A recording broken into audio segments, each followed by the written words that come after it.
పవన్ ప్రతిపక్షంలో ఉన్నప్పుడు గుర్తున్న పేరు అధికారం వచ్చాక ఎందుకు గుర్తు రావడం లేదని సూటిగా ప్రశ్నించారు.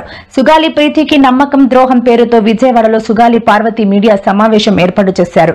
మొదటి సంగతకం సుగాలి ప్రీతి ఫైల్ పైనే అని అన్నారు. ప్రభుత్వం వచ్చి 14 నెలలైనా ఒక్క మాట కూడా మాట్లాడలేదు. దోషులుంటే శిక్షింపబడాలి, దాంట్లో అసలు ఎప్పుడు లేదు. కానీ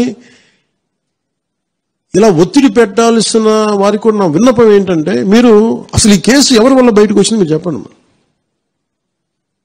సో మా త్రికరణ శుద్ధిని, మా చిత్తశుద్ధిని మీరు తక్కువ ఎంచిన. ఇక్కడ కేసులు వాళ్ళు కూర్చోబెట్టి నేను వెళ్ళి సాక్ష్యాధారాలు నేనేం క్రియేట్ చేయలేను. అక్కడ గత ప్రభుత్వం చేసిన తప్పులు కొనేసారు వీళ్ళు చాలా మందిని. మరి ఏం కొన్నారు, ఎలా కొన్నారు, దీని మీద కేసు పెట్టాలి. ది లెట్ ఎంటైర్, ఇది నా ఒక్కటి కేసు కాదు, ఇది ఎంటైర్ సొసైటీకి ఇది సిచ్యువేషన్.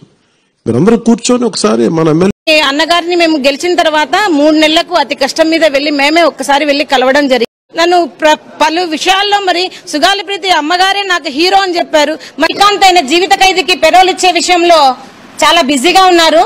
మరి సుగాలి ప్రీతి కేసు అసలు కనపడడం లేదు. ఎందుకు ఇంత నిర్లక్ష్యం అని అడుగుతాను.